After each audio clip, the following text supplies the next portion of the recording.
Sir DUCSU নির্বাচনের পূর্ব পর্যন্ত যতগুলো সিন্ডিকেট হবে আমাদেরকে রাখতে হবে, সে যেই হোক না কেন আমাদের শিক্ষার্থীদেরকে রাখতে হবে। স্যার স্যার আমাদের সিন্ডিকেট মিটিংগুলোতে কি শিক্ষার্থী প্রতিনিধিদের রাখা এখন উপযোগী না স্যার? এটা তো প্রয়োজন স্যার। আমরা কি ফেস করছি সেটা তো আমরা জানি, আমাদের শিক্ষকরা তো সবসময় সেটা সম্পর্কে অবগত না। কই স্যার ডাকসুটা কই স্যার? ডাকসুটা কই স্যার? আমাদের আন্দোলনটা হয়েছিল স্যার হচ্ছে গিয়ে ছাত্র এবং জনতা শিক্ষক সবাইকে একসাথে নিয়ে। স্যার আমাদের ক্যাম্পাসে আমরা ছাত্ররা স্যার সবচেয়ে বেশি।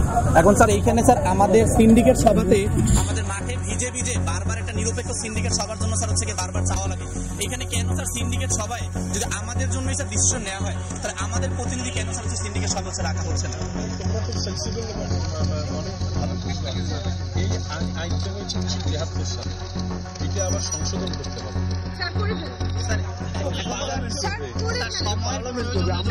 কতদূর পর্যন্ত যেতে রাজি স্যার? পার্লামেন্টেও যাব স্যার। আমরা কতদূর যাই তাহলে?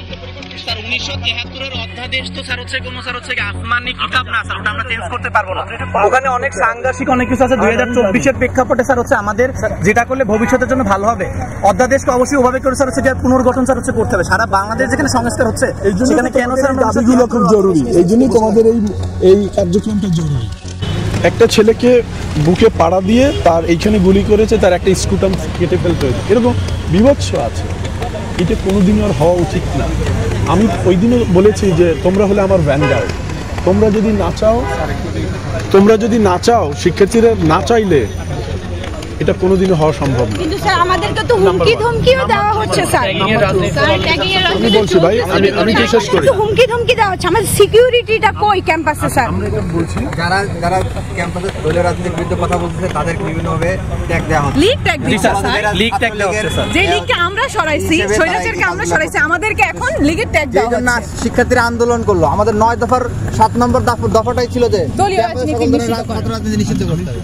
ছাত্র রাজনীতি আমরা 17 তারিখে আমরা এর আগে যখন হলে ঘুরেছি তোমরা জানো যে আমরা তোমাদের সব জায়গায় একটা প্ল্যাটফর্ম দেখেছি 10 জন 12 জনের, তাদেরকে আমাদের stamp doctor Rafiqul Islam already যোগাযোগ করেছেন। 17 তারিখে 2:30 তোমাদের সাথে আমরা বলবো, সেখানে প্রবোস্ট স্যাররাও থাকবেন। ওখানে যখন আবার ওটাতে আমরা ফর্মাল নিতে, স্যারও বলেছেন তোমরা জানো তোমাদের এই প্ল্যাটফর্মে আমরা একটা ফর্মাল লিড দিতে চাই। তো ওখানে যখন আমরা ওইটা একটা রেজলিউশন নিয়ে ফেলবো তখন আমাদের একটা গ্রাউন্ড হবে। এই গ্রাউন্ডটাকে যখন আমরা নেক্সট একটা স্বাধীন বাংলাদেশের উপযোগী সিন্ডিকেট পাবো, সেই সিন্ডিকেটে নিয়ে যাব, তখন এটা আমাদের জন্য সুবিধা হবে। এর বেশি তো আর এই মুহূর্তে বলা ডিফিকাল্ট, বুঝতে পারছো? সিন্ডিকেটটা এখন সময় উপযোগী না স্যার। কন্ট্রোভার্সি ক্রিয়েট হয়ে যাচ্ছে স্যার। আমাদের এই দুটো দাবির জন্য তো কন্ট্রোভার্সি ক্রিয়েট হয়ে যাচ্ছে স্যার। এটা মানে হ্যাসেল পোহাতে হবে আমাদের ক্যাম্পাসে। অলরেডি তোমরা যখন হল থেকে যখন কনসেনসাস হয়ে যাবে, আমরা যখন এটা একটা ফর্মাল শেপ দিব, তখন তো তোমার কাজ 90% হয়ে গেছে, বুঝতে পারছো? ঠিক আছে স্যার, ডাকসু নির্বাচনের পূর্ব পর্যন্ত যতগুলো সিন্ডিকেট হবে আমাদেরকে রাখতে হবে, সে যেই হোক না কেন আমাদের শিক্ষার্থীদেরকে রাখতে হবে স্যার। স্যার আমাদের ডাকসুর প্যানেলগুলো কোনো ছাত্র প্যারেন্টাল অর্গানাইজেশন, পলিটিক্যাল অর্গানাইজেশন অনুযায়ী হওয়া যাবে না, ছাত্রদল ছাত্রলীগ হওয়া যাবে না। সাথে আমার এই ব্যাপারে এটা আমরা বলেছি, আমরা কোনো প্যানেলে আর চাইবো না ডাকসু হোক।